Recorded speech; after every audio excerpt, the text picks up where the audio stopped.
possibilidade de transmitirmos o culto pela internet. A internet é usada para tanta coisa maligna. Eu glorifico a Deus por termos este meio em nossas mãos e levarmos vida às pessoas, não é? A graça, a verdade de Jesus Cristo que libertam. Vamos então à palavra desta noite. Temos alguns minutos, graças a Deus, para nós compartilharmos da excelência da palavra, a nossa série de mensagens, problemas de família, soluções de Deus. E hoje o tema da mensagem, já no nosso telão, como permanecer no amor. Diga: eu recebo esta palavra e esta vida. Amém. Porque hoje é assim, né? As pessoas já se casam já meio com um pacto antes, né? E isso pode ser feito mesmo em cartório, registrado, sabia? Como um documento. Olha, se casar, bens já são divididos, já tem toda uma história ali, já, sabia? Já ali assinada e tudo sacramentado, que é para quando não dá certo, cada um já ficar... mas isso é muito triste, não é? As pessoas já estão casando, pensando em descasar. E o que as pessoas dizem hoje são duas coisas básicas. A sociedade diz assim: é por incompatibilidade de gênios, ou porque acabou o amor. Hoje a gente vai falar um pouquinho sobre isso, né?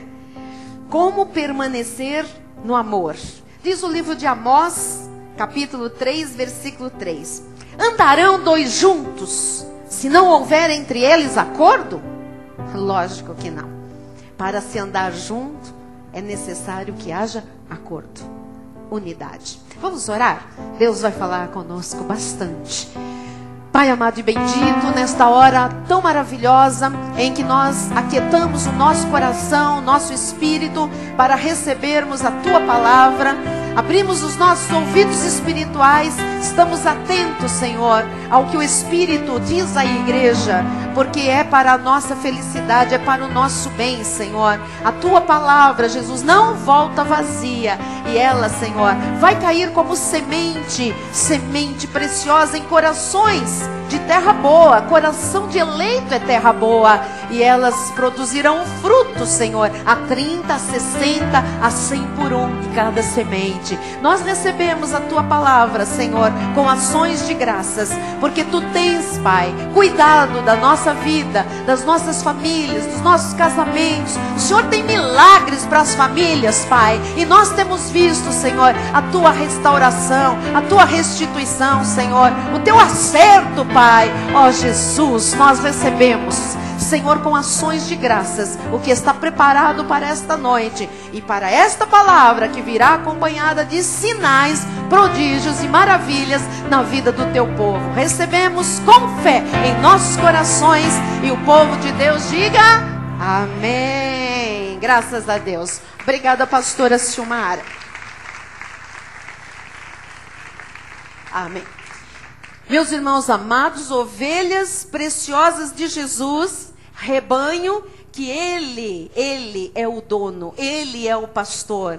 Graças a Deus, porque você é sempre conduzido em triunfo. Graças a Deus que nos dá a vitória por intermédio de Jesus Cristo. Graças a Deus que nos dará vitórias nesta noite por causa do conhecimento desta palavra. Como permanecer no amor. Hoje, o Senhor Jesus vai nos dar uma oportunidade de compreendermos e vivermos como Jesus ensinou e como Jesus viveu nesta terra, como modelo da Bíblia Sagrada. O Senhor hoje vai trazer às famílias da igreja um chamado à maturidade e um chamado à doutrina da graça de Deus.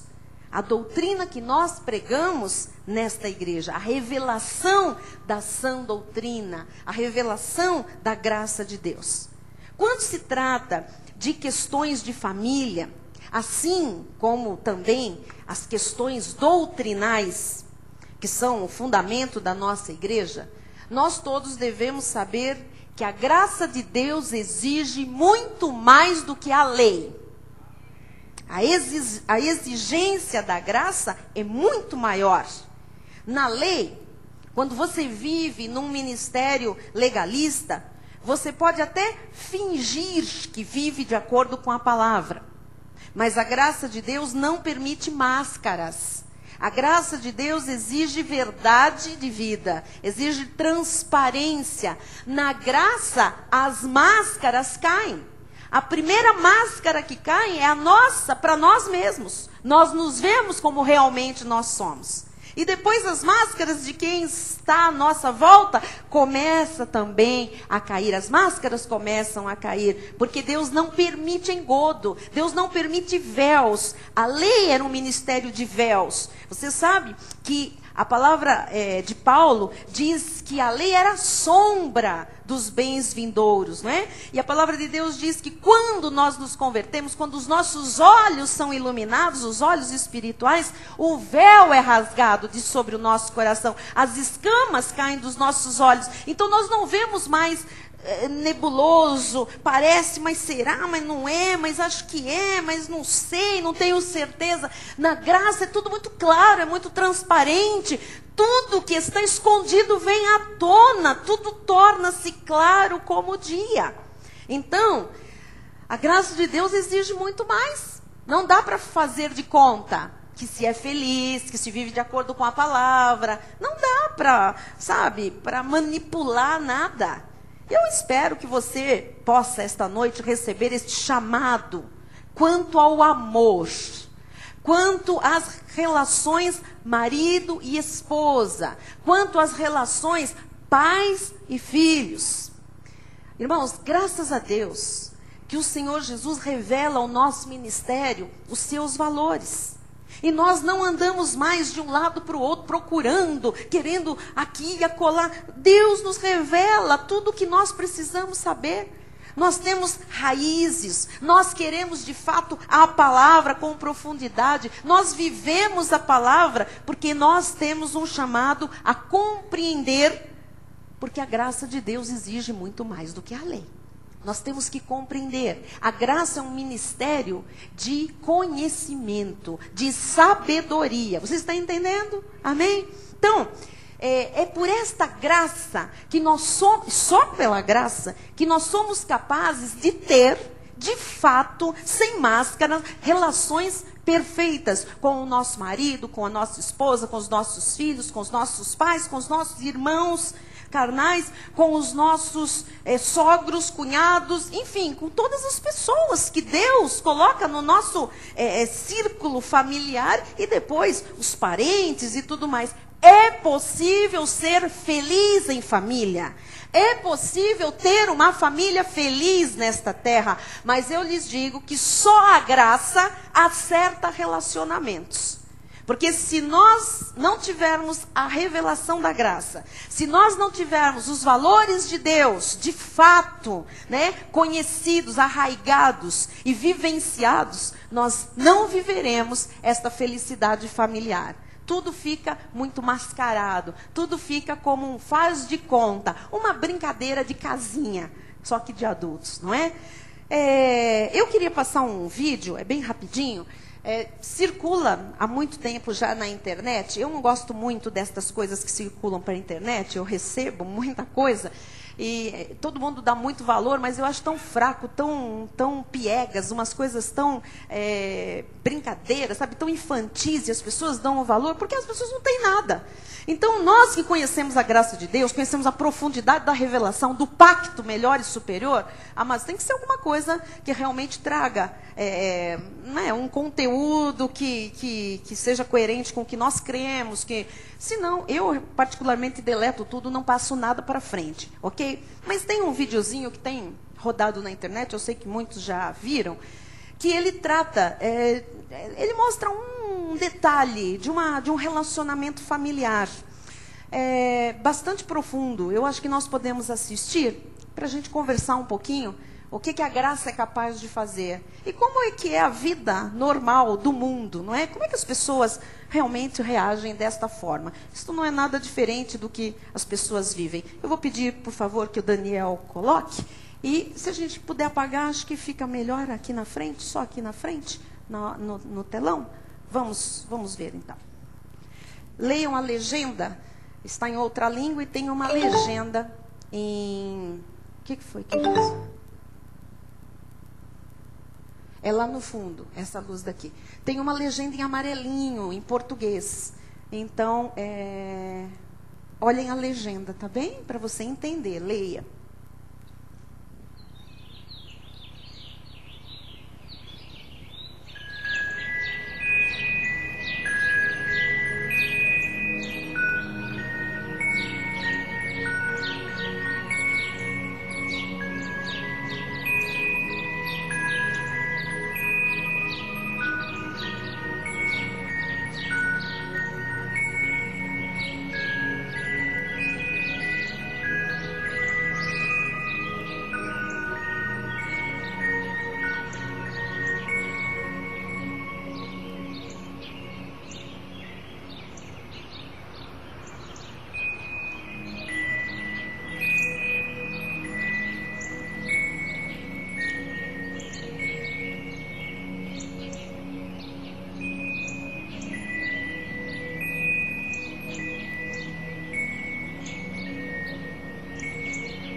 Τι είναι αυτό? Ένα σπουργίτη.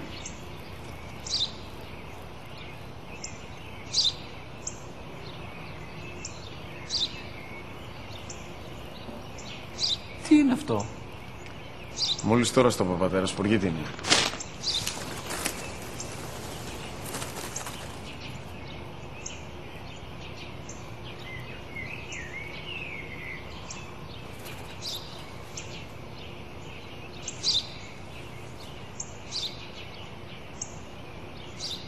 Τι είναι αυτό? Ένα σπουργίτη είναι, πατέρα. Ένα σπουργίτη. Σπου-γι-τι.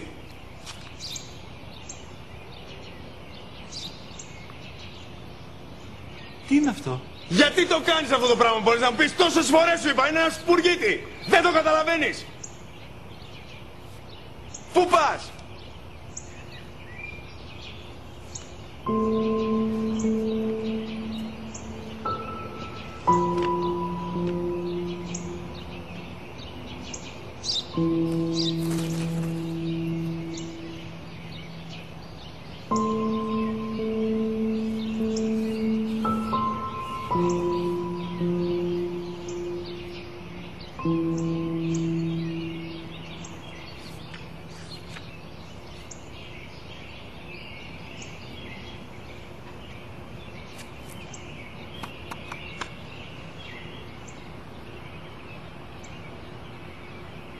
Δυνατά.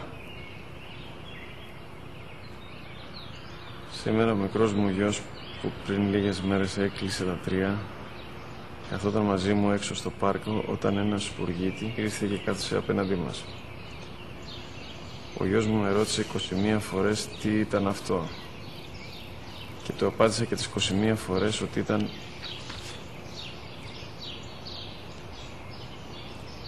ένα σπουργίτη. Τον αγκάλιασα τρυφερά και τις 21 φορές που μου έκανε την ίδια ερώτηση, ξανά και ξανά, χωρίς να εκνευριστώ, νιώθοντας στοργή για το αθώο μου αγοράκι.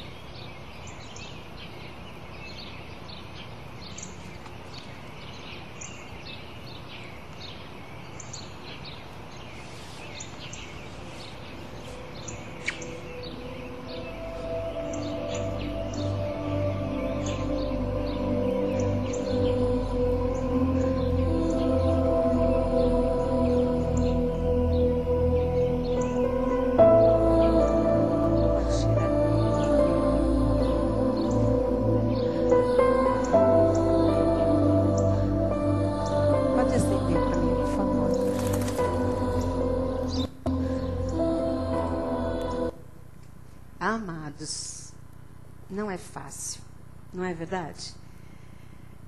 Muitas vezes não é fácil essa tal de relação familiar. Isso é uma cena não é? Comum. Aquele moço lendo o jornal e o seu pai perguntando o que era aquilo, o que era aquilo. Ele perguntou 3 vezes, na quarta o rapaz quase bateu no pai.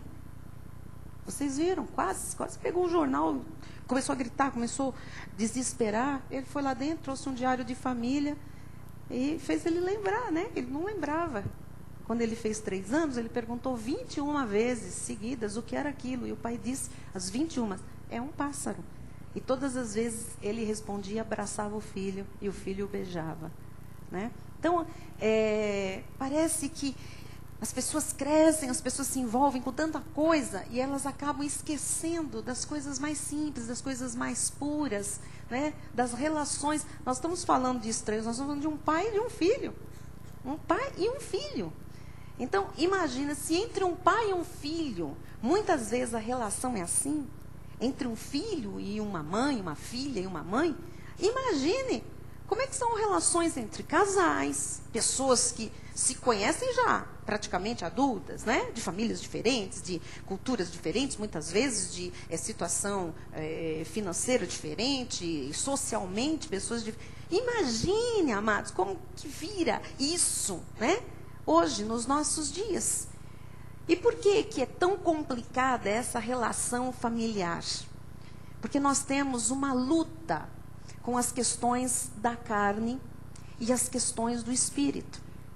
E as nossas relações, como crentes em Jesus, elas devem ser entendidas como questões do espírito e não da carne. Nós somos, de fato, seres espirituais. Nós não somos mais, como crentes em Jesus, pessoas naturais, o homem natural. Nós somos seres espirituais. Amém? Então, nós, como evangélicos, nós temos um chamado a sermos diferentes do mundo. Não é para termos o mesmo comportamento do mundo, agirmos da mesma maneira, termos os relacionamentos iguaizinhos ao mundo os tem também. Reagirmos da mesma maneira. Então, o que nós fazemos dentro de uma igreja, com uma Bíblia na mão, ouvindo um sermão? Qual é a diferença? Jesus, em João 13, 34 e 35, ele diz: novo mandamento vos dou, que vos ameis uns aos outros. Assim como eu vos amei, que também vos ameis uns aos outros. Agora, Jesus dá um mandamento, não é? E como é que fica esse mandamento entre os crentes? No mundo é outra história. Eu estou falando entre cristãos, entre as famílias cristãs. Versículo 35. Nisto conhecerão todos que sois meus discípulos, se tiverdes amor uns aos outros. As pessoas às vezes estão procurando amar uma pessoa que trabalha com ela, uma pessoa que estuda com ela, não é? Um vizinho. Mas elas se esquecem que as pessoas querem ver esse amor na família, no núcleo mais importante que Deus criou, a família. E às vezes as pessoas não conseguem ver na família dos cristãos essa manifestação de amor. Então nós precisamos saber que em todas as famílias há problemas. Não existe nenhuma família sem problema. Só que todos nós vamos ter a oportunidade de demonstrar o que a palavra de Deus nos ensinou e como ela já nos transformou. Problemas todas as famílias têm. Mas o que a palavra nos ensinou? O que a palavra já pode fazer de diferença na nossa casa? Se nós somos imitadores de Cristo, se Cristo de fato vive em nós, a Bíblia diz que o amor de Deus está na nossa vida. Por isso, nós não podemos ter as reações desse filho, por exemplo, com o seu pai. Não existe essa possibilidade entre uma família cristã. Nós temos que ter as reações do pai dele, quando 21 vezes repetiu a mesma pergunta, deu a mesma resposta, abraçou todas as vezes, não se irritou. Estava ali sentado do lado do filho, quietinho. O filho estava ali. Eu estou aqui, meu filho. A presença dele mostrava o quê? Eu estou aqui. Eu estou disponível. Não é? E ele estava, na verdade, testando aquele filho. Você sabe que Deus, muitas vezes, nos testa para ver como nós reagimos? Como é que nós nos relacionamos com a nossa família? Nós temos que entender que isso faz parte do crescimento da graça de Deus. Nós não podemos ser, nas relações familiares e também nas relações entre marido e mulher, pais e filhos, como meninos, como infantis, espiritualmente falando. Paulo, em Romanos 5,5, isso é tremendo, ele diz assim: ora, a esperança não confunde, porque o amor de Deus é derramado em nossos corações pelo Espírito Santo que nos foi outorgado. Quer dizer que o Espírito Santo de Deus já colocou em nós amor suficiente, que não é o amor do mundo, é o amor de Deus. Uma vez que o Espírito Santo nos foi outorgado, Ele colocou em nós o amor. Ele derramou o seu amor através do Espírito Santo em nossa vida. Então, em você e em mim, há amor de Deus. E esse amor é suficiente para nós nos diferenciarmos do mundo. Para nós não termos relações familiares, nem outro tipo, mas principalmente as familiares, iguais às do mundo. Em João 13:1, o Senhor diz: ora, antes da festa da Páscoa, sabendo Jesus que era chegada a sua hora de passar deste mundo para o Pai, tendo amado os seus que estavam no mundo, amou-os até ao... Se você é crente, se você se diz convertido, quem ama, ama até o fim, amado. Não existe amor até não sei quando, amor até o fim. Se Jesus foi capaz de amar até o fim, e o amor dele agora está na nossa vida, ele nos tornou capazes de amar até o fim. Amém? Diga com fé: eu sou capaz de amar até o fim. É muito triste, igreja, quando se vê um casal evangélico, uma família evangélica, passar por um esboroamento, porque deixam de se amar, deixam de amar até ao fim. Esta é a luta da carne contra o Espírito. Olha o que ele diz no versículo 7. Respondeu-lhe Jesus: o que eu faço não o sabes agora, compreendê-lo-ás depois. Eu creio que hoje é o dia de muitas pessoas que estão aqui pela internet compreenderem coisas que não compreendiam antes a respeito do amor, a respeito de relacionamento, a respeito de família. O Senhor disse, tem um momento em que nós não compreendemos, mas também tem um momento depois que Ele nos faz compreender. Eu quero crer que há pessoas aqui que estão compreendendo sobre estas questões do amor, que talvez muitos não tivessem entendido até agora. Então, se você compreender esta mensagem, você vai ter força para amar. Você vai ter entusiasmo para amar. Você vai ter motivação para procurar este amor que não acaba. É um amor até ao fim. O problema nas famílias está quando as pessoas contradizem a palavra. Porque quando um cristão diz assim, o amor acabou, ele está contradizendo a palavra. A palavra de Deus diz que o amor de Deus é até ao fim. Esse amor está na nossa vida. Então, mas eu não amo assim, alguma coisa. Esta pessoa está indo contra a palavra de Deus.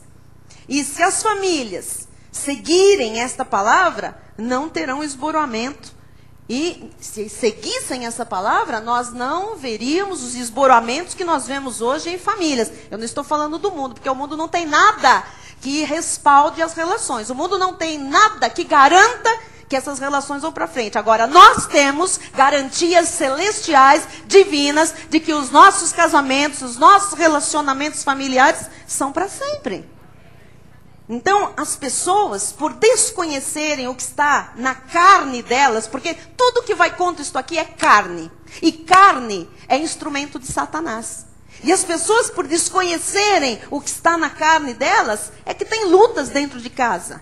Lutas entre marido e esposa, lutas entre irmãos, lutas entre marido e mulher, lutas entre pais e filhos, lutas que sempre acabam mal. Não geram nada de bom.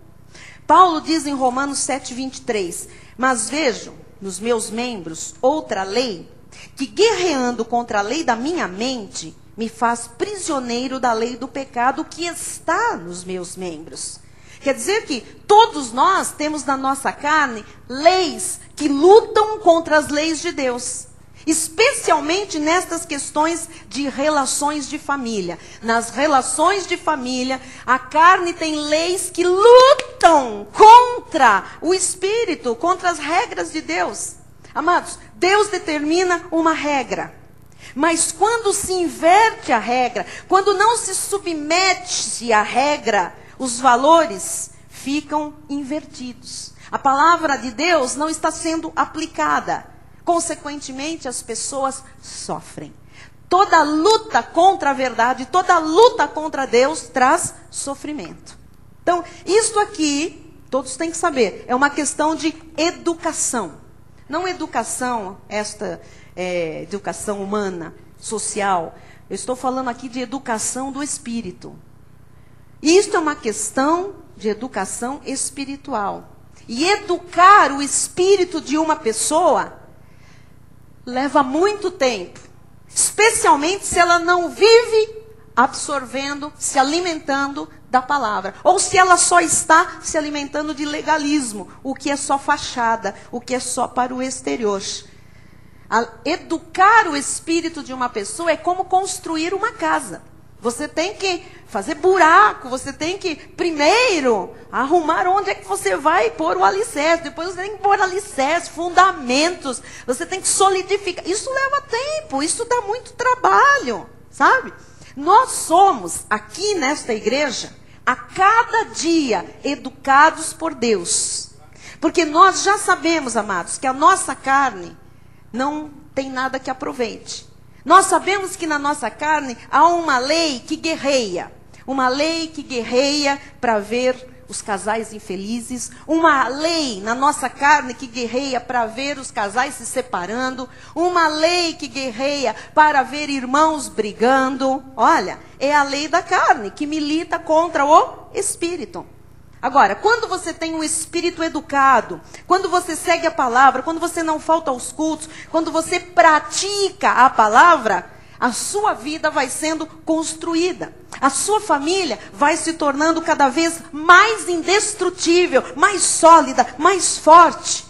Mas se o espírito não está educado, as coisas ruins acabam por acontecer.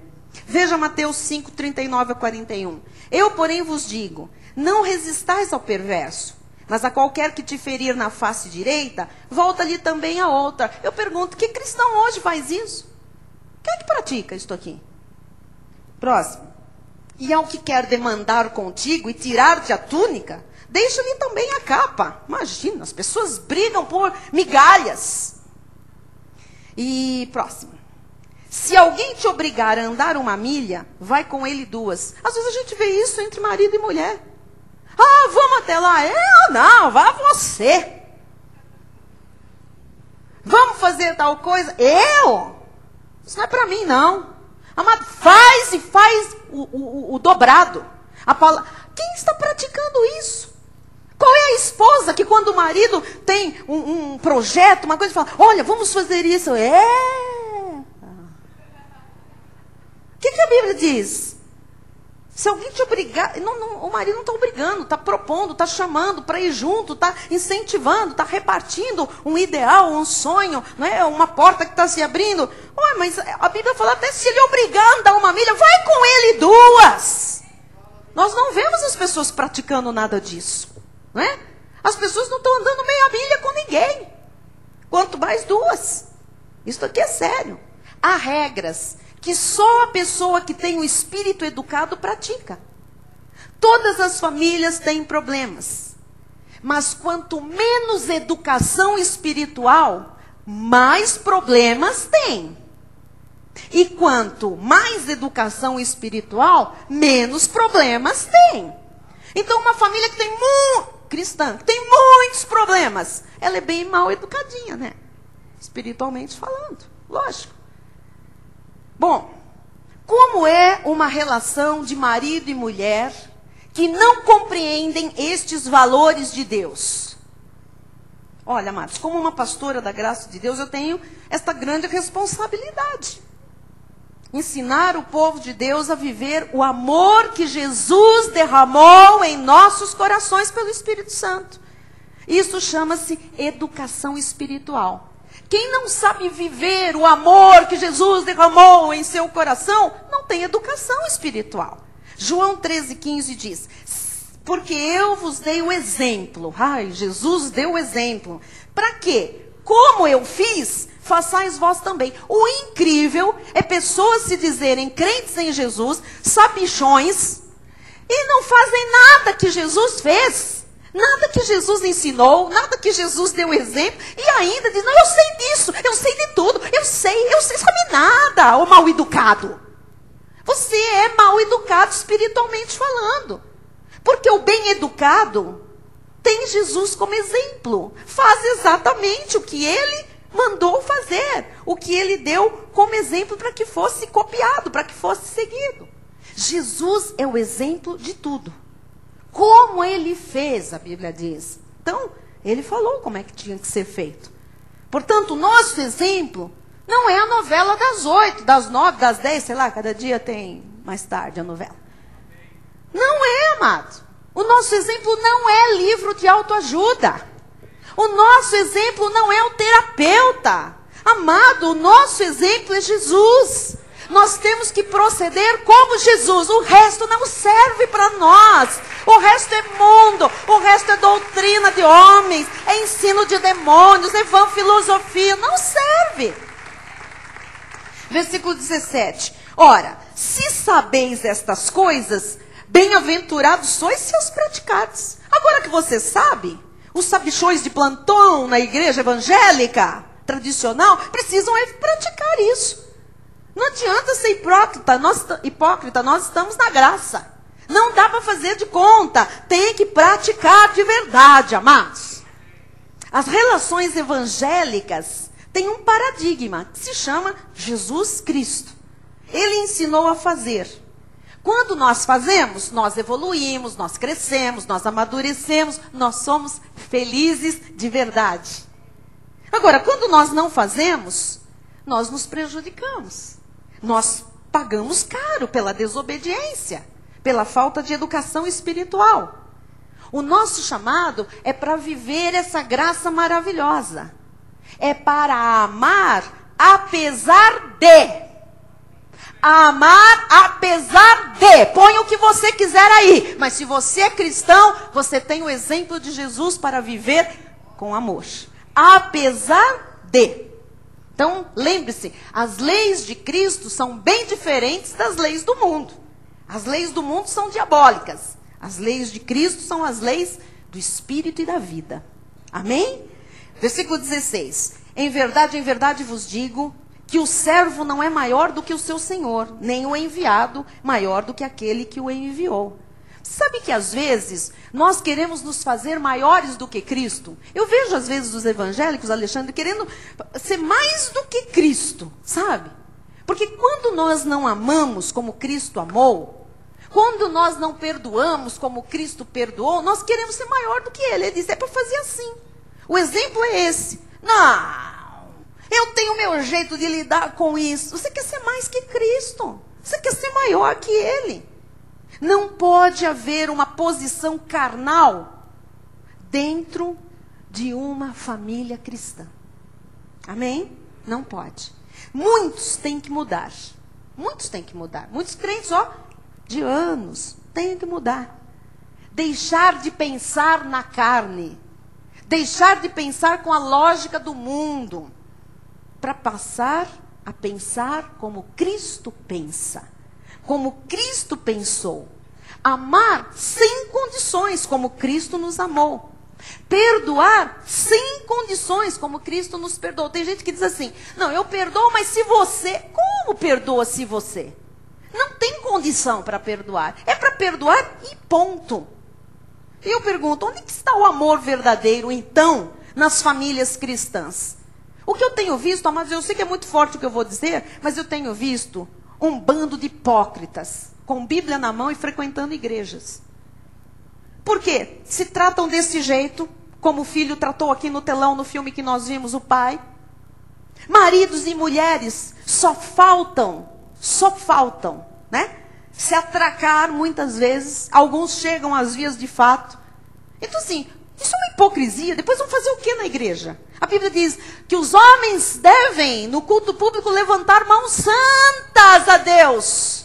Santas. Agora levanta uma mão profana, que levantou contra a esposa, contra um filho, contra a mãe, às vezes, contra uma irmã. Às vezes não levantou a mão, mas o que falou foi pior do que um tapa. Então assim, onde é que está esta verdade na vida das famílias? Não é? Onde está o amor verdadeiro? Porque eu não entendo como um homem que diz que ama uma mulher, cristão, adultera. Eu não entendo como uma mulher cristã que diz que casou, que ama um homem, adultera. Não pode, amados. Não pode. Se isso me tira a paz, o sossego me deixa... Imagine Deus como fica dizendo, eu derramei o meu amor através do meu Espírito Santo para você amar esse homem, para você amar essa mulher até o fim, menino, menina. Onde é que está isso nas famílias? Onde é que está o caminho das relações do amor? O que é amar exatamente para as pessoas? Amados, amar é querer o bem do outro. E eu queria que você soubesse que amar até o fim é uma decisão de excelência. O padrão de Deus é um padrão alto. O padrão da graça de Deus que derramou o amor de Deus em nossos corações é o padrão da excelência. Deus espera que nós o imitemos no padrão da excelência. Esse amor tem que ser uma decisão de excelência. Só quem é educado espiritualmente decide amar até o fim. 1 Coríntios 12, 31. Ninguém lê esse final do versículo 31, parte B. Diz assim: e eu passo a mostrar-vos ainda um caminho sobremodo excelente. Então todas as pessoas amam. 1 Coríntios 13. O capítulo do amor. Mas antes tem um versículo que diz, e eu passo, é o apóstolo Paulo, o apóstolo da graça, o apóstolo da maior revelação que existe, dizendo, agora eu passo a mostrar-vos ainda um caminho, quer dizer que é uma caminhada. Não é amor de novela, vamos para o motel, oh, fiquei, amém, ah, que amor. Não, é um caminho sobremodo excelente. Então, tem um tipo de caminhar de amor verdadeiro que é o que? Excelente. Então, este é o caminho que todos nós, neste ministério, temos que trilhar. Amém? Não é um caminho medíocre. Ah, e vou dizer mais, o que eu acho que choca muita gente. Não é um caminho bom. É um caminho sobremodo excelente. O que Deus quer para as famílias não é relacionamento meia boca. Não é um relacionamentozinho conjugal ridículo. Deus quer um relacionamento sobremodo excelente. O caminho do amor de Deus é sobremodo excelente. Quem aceita menos que isso não conhece Jesus. Quem aceita menos do que um caminho sobremodo excelente não conhece a graça que Jesus trouxe. 1 Coríntios 13, 1. Ainda que eu fale a língua dos homens e dos anjos, eu tenho visto muito crente garganta, falando e acontecendo. Se não tiver amor, mostra o amor. Mostra o amor. Né? Serei como o bronze que sou, ou como o símbolo que retine. O que ele está dizendo? Eu não sirvo para nada. Ou eu amo, ou eu não sirvo para nada. Não é? Versículo 2. Ainda que eu tenha o dom de profetizar, conheça todos os mistérios e toda a ciência, ainda que eu tenha tamanha fé a ponto de transportar montes, se não tiver amor, nada serei. Quer dizer, posso fazer 1001 coisas, se eu não amar, eu não sirvo para nada. Sou um nabo. Ou pior que o nabo, porque o nabo você põe um tempero, até dá gosto. Então, olha o que é o amor. Vamos ver aqui. Olha o que Deus espera de mim e de você. Olha o que Deus espera do marido cristão, da esposa cristã, dos pais cristãos, dos filhos cristãos. Versículo 4. E ainda que eu distribua, 3 ainda, né? E ainda que eu distribua todos os meus bens entre os pobres, e ainda que eu entregue o meu próprio corpo a ser queimado. Tem gente que faz muita coisa para tapar o sol com a peneira, para aplacar a consciência, porque sabe que está fora do padrão da excelência. Se eu não tiver amor, nada disso me aproveitará. Infelizmente, muitos crentes estão não vivendo, estão apenas existindo. Não estão aproveitando nada, não servem para nada, são um zero à esquerda, não vão deixar nenhum legado, não vão deixar nenhuma marca imponente, importante, não vão deixar nada, sabe? Vão deixar o que? Desgosto, tristeza, uma marca, um rastro de vida medíocre. A palavra de Deus diz o que é o amor, versículo 4. O amor é paciente.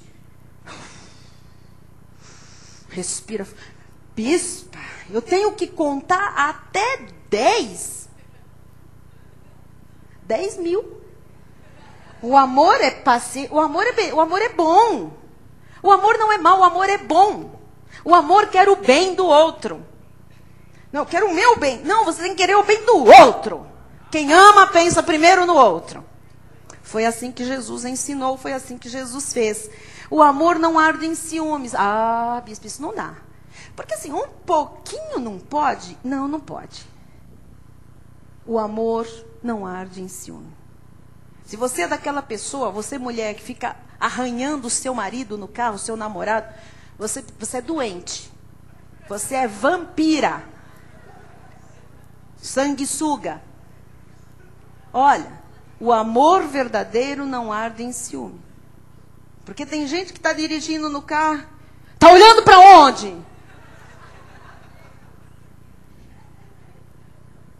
Ou ao contrário, o marido está na direção e a esposa está. Está vendo o quê? Eu estou olhando o semáforo. Eu estou vendo, viu? Para onde está olhando o seu olho? O amor não arde. O Senhor disse que é um caminho sobremodo excelente. Por isso que não tem essa vulgaridade, essa carnalidade, essa lei do pecado, não é? Quer dizer que ciúme é pecado total. Quem é ciumento está em pecado. Precisa se arrepender. Precisa pedir ajuda a Deus. Tem um sério problema. Está andando na contramão do caminho sobremodo excelente. O amor não se ufana. Não se ensoberbece. Próximo. Não se conduz inconvenientemente. Olha, isto é um caminho sobremodo excelente. Esse é o amor que Deus colocou em nosso coração. Então eu pergunto aqui, não se conduz inconvenientemente. Como é que um homem crente casado adultera? Não se conduz inconvenientemente. Como é que uma mulher casada, crente em Jesus, se presta a ter uma fé? Não se conduz inconvenientemente. Não procura os seus interesses. Não se exaspera. Não se ressente do mal. Mas tem gente muito ressentida de tudo, com um bicão desse tamanho, dá um beijo enorme, quase dá para fazer feijoada. Olha, amado, que vive ressentido, que vive ressentida. A Bíblia fala que não se ressente nem do mal. Ou você acha que Deus não vê? Ou você acha que alguma coisa pode ficar oculta nesta terra? Nada. Versículo 6. Não se alegra com a injustiça. Bem feito, bem feito. Não faz isso. Quem ama não faz isso. Mas regozija-se com a verdade. A verdade é mais forte. Amém? Versículo 7. Amor sofre. Sofre pouco, sofre tudo que tiver que sofrer. Tudo sofre, tudo crê. O amor não desconfia, mano. O amor crê, espera, confia. Amor de Deus tem recompensa. Tudo sofre, tudo crê, tudo espera e tudo suporta. Bispa, tudo suporta. Bispa, eu não suporto mais o meu marido. Está um caminho sobremodo excelente, amada, que diz que o amor tudo suporta. Mas, bispo, eu não suporto mais a minha mulher. Ela é infernal. A Bíblia diz que infernal, o celestial, o amor, tudo suporta. Diga, o amor tudo suporta. Bom, amados, este é o caminho bíblico. Este é o caminho sobremodo excelente. Tem gente que se satisfaz com o caminho de passione. Amém. Se é isso que vai ser a vida, tchau e bênção. Não é assim? Amém. Bom, versículo 8, encerramos aqui. O amor jamais... Mas, bispo, acabou. Amado, o problema é que nunca houve amor. Vamos falar sério. Não esse amor de Deus derramado em nossos corações pelo Espírito Santo. Porque a Bíblia fala que o amor jamais acaba. Aí a pessoa diz, não, o amor acabou. Quem que é mentiroso? Peraí. A Bíblia diz que o amor jamais acaba. Que amor que jamais acaba? Esse amor de Deus derramado em nossos corações, o caminho sobremodo excelente, o amor que o crente já tem no coração, que é suficiente para amar marido, esposa, filho, filha, pai, mãe, sogra, nora, genro, cunhados, cunhadas, e isso se eles forem difíceis. Porque o amor tudo suporta, tudo crê, tudo espera. O amor jamais acaba. Então acabou. Ora, acabou porque não era amor. Dá licença, vamos falar sério. Não era. Ah, não, é que a pessoa fez tanto que desgastou. Amado, eu conheço gente que o outro fez tanto, machucou, humilhou. A pessoa está dilacerada, mas no fundo ela ainda ama porque é o amor de Deus. Eu conheço pessoas que já foram pisadas, humilhadas, vêm em gabinete pastoral, escrevem e-mail e dizem assim, bispo, não é que eu ainda amo aquele homem. E a gente pensa humanamente, uau, realmente, só pode ser o amor que foi derramado pelo Espírito no coração dessa pessoa, que fez ela trilhar um caminho sobremodo excelente. E às vezes em relação à mulher, às vezes em relação a um pai déspota, que ninguém espera. Mas é meu pai, ele fez isso, mas eu amo meu pai. Ou um filho que foi ingrato, que foi perverso, sabe? Que fez mal até para o seu pai ou para a sua mãe. Você vê um pai dizendo, ele fez, é verdade, bispo, mas eu amo aquele garoto. E aí? Esse é o amor que jamais acaba. O problema é que muito do que se diz ser amor, não é amor. Nunca foi amor. Então o nosso dever como crentes é viver este amor, do jeito que a Bíblia ensina. Ora, quem são as pessoas que têm essa capacidade de viver estas coisas? Este amor, amados, é a revelação da graça de Deus que nos faz ser capazes de viver como Deus quer que nós amemos. E amar desse jeito glorifica a Deus. Isso significa que quando um casal quer se separar, essa decisão humilha a Cristo. É humilhante para Cristo. Por quê? Porque Cristo derramou o amor excelente, que é possível de não ter separação, que é possível de restaurar todas as coisas, que é possível de crer e ver toda uma transformação. E quando a pessoa não usa esse amor e ela diz, chega, não vou, não quero, não... Isto humilha Deus, porque Ele lhe deu um presente com a capacidade de superar tudo que for contrário e continuar amando, e a pessoa não aceita o presente, ainda pisa no presente, cospe, e diz, não quero, para mim não vai funcionar. Isto humilha a Jesus Cristo. Amém? Nós temos um chamado, amados, à graça de Deus. Este é o nosso chamado. Saiba que é muito mais exigente do que a lei. É sobremodo excelente. Paulo diz que é um pacto sobreexcelente, que tem uma glória sobreexcelente. Então tem exigências muito maiores também. Isso que eu estou ensinando é para os casados, é para os que querem se casar, é para aqueles que estão tristes no seu casamento. Porque cada família pode se tornar cada vez melhor.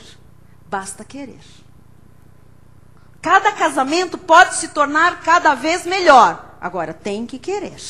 E o Senhor, esta noite, pode ressuscitar casamentos que já morreram, casamentos que estão morrendo. Ele pode. Ele pode, se você estiver aberto a este amor verdadeiro, que não busca os seus próprios interesses. Vou lhe dizer, quem ama de fato não busca os seus próprios interesses. Todos nós, amados, estamos num processo para nos tornarmos pessoas melhores. Eu quero ser melhor. Eu quero ser melhor esposa para o meu marido, eu quero ser melhor mãe, eu quero ser melhor irmã, eu quero ser melhor filha para os meus pais, eu quero ser melhor pastora, eu quero ser melhor.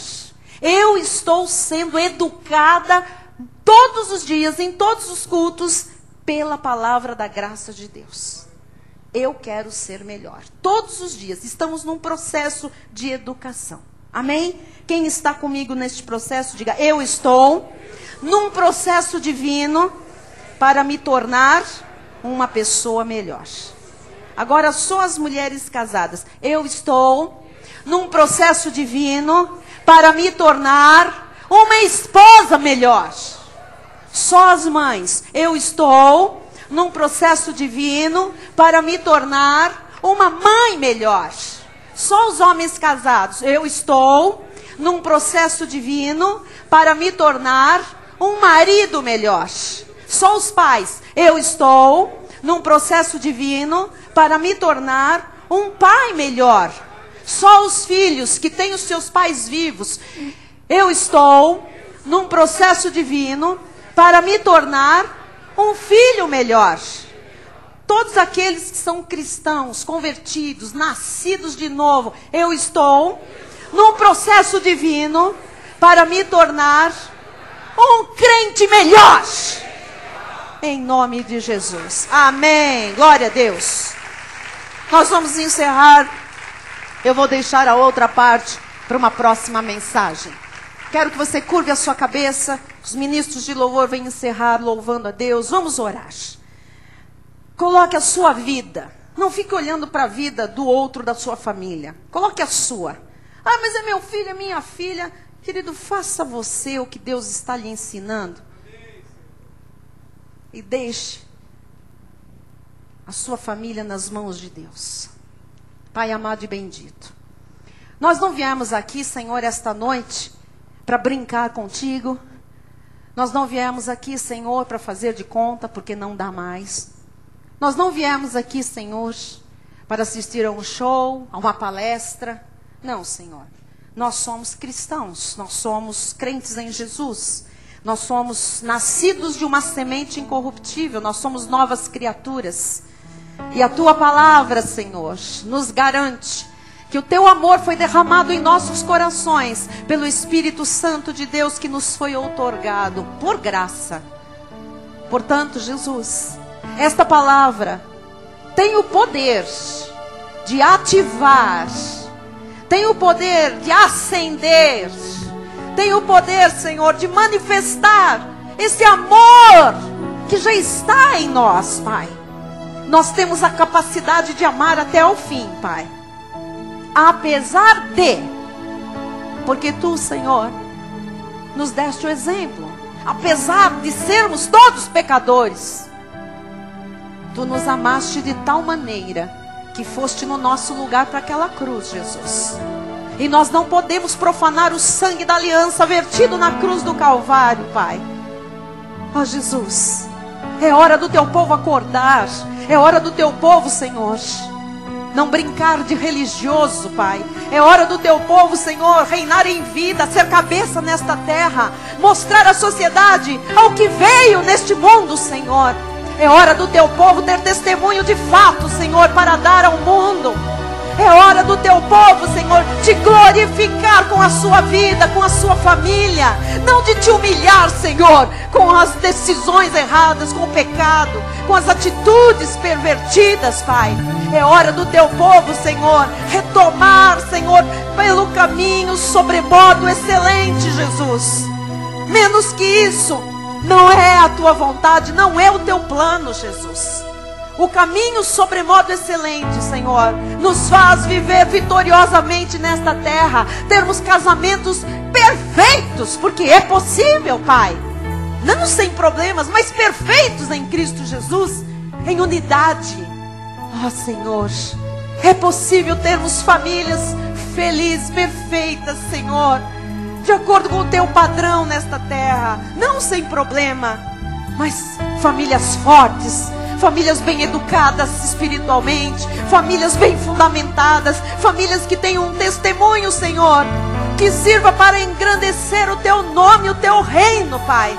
Por isso colocamos agora diante de Ti as lutas familiares, Senhor, os problemas conjugais, Pai, os relacionamentos entre marido e mulher, pais e filhos, Pai. Colocamos diante de Ti, porque precisamos, Senhor, da Tua força para nós superarmos estas divergências. Nós vamos fazer a nossa parte, Paizinho. Nós vamos, Senhor, nos submeter, obedecer, seguir o Teu exemplo. Nós não vamos lutar contra a Tua palavra, porque é lutar contra os aguilhões, e isso fere, isso nos machuca.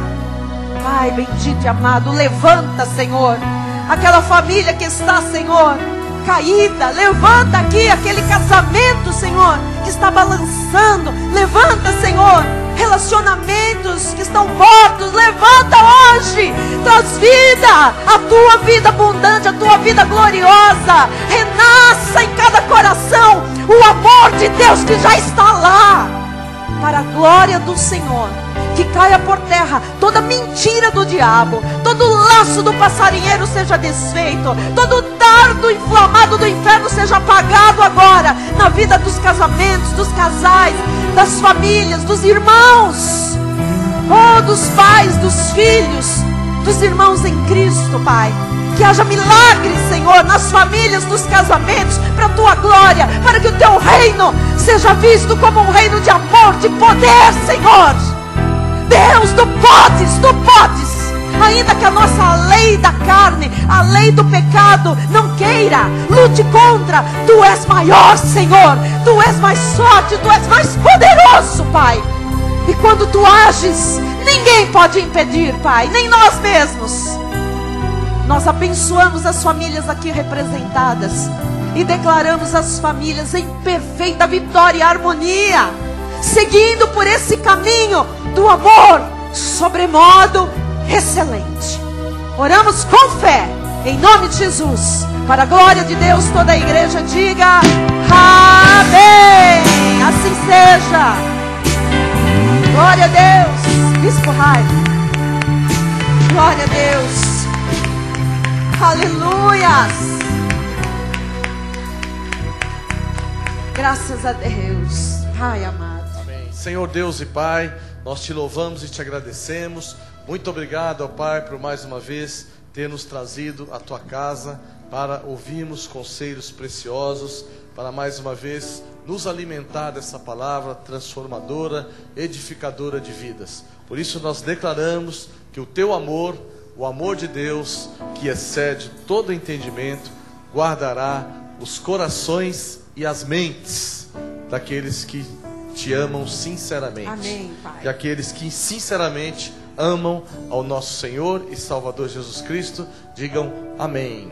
Amém. Glória a Deus. Dê um aplauso ao Senhor. Quem precisar sair, o bispo já deu a bênção, fique à vontade.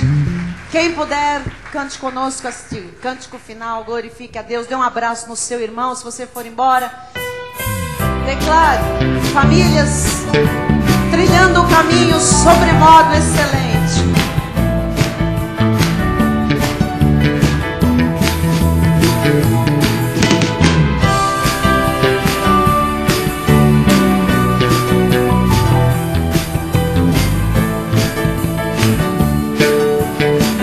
Vamos lá, igreja.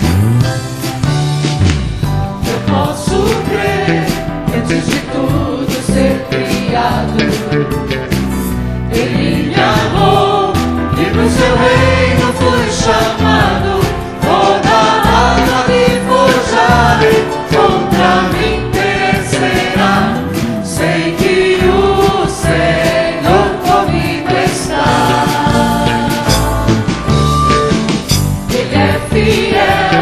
autor de todo dom perfeito. Rei de Israel, é o Senhor de um povo eleito, e por causa do seu grande amor, sou mais que vencedor. Aleluia, grande é o Senhor. Levanta a sua mão. Vamos celebrar, honra e glória vamos dar. Ele é o nosso Deus, o grande eu sou. Vamos celebrar, honra e glória vamos dar. Ele é o nosso Deus, o grande eu sou. Eu posso crer que antes de tudo sei que Ele te amou. Ele me amou e pro seu reino fui chamado. Toda arma que forjarem contra mim perecerá. Sei que o Senhor comigo está. Declare que Ele é fiel. Ele é fiel, autor de todo dom perfeito. Rei de Israel. Rei de Israel, é o Senhor de um povo eleito, e por causa do seu grande amor, sou mais que vencedor. Aleluia, grande é o Senhor. Vamos louvar. Vamos celebrar, honra e glórias vamos dar. Ele é o nosso Deus, o grande eu sou. Vamos celebrar, honra e glórias vamos dar. Ele é o nosso Deus, o grande eu sou. Vamos celebrar, honra e glórias vamos dar. Ele é o nosso Deus, o grande eu sou. Vamos celebrar, honra e glórias vamos dar. Ele é o nosso Deus, o grande eu sou. Vamos celebrar, honra e glórias vamos dar. Ele é o nosso Deus, o grande eu sou. Vamos celebrar, honra e glórias vamos dar. Ele é o nosso Deus, o grande eu sou. Celebre a Jesus Cristo. Aleluia! Glória a Deus! Boa noite a todos, vão em paz, em nome de Jesus, até domingo. E diga a quem está ao seu lado: estamos sendo treinados para sermos Melhor. homens, mulheres, Glória a Deus. filhos, pais, Esposa. melhores. Boa Amém. noite a todos, amém. Boa noite.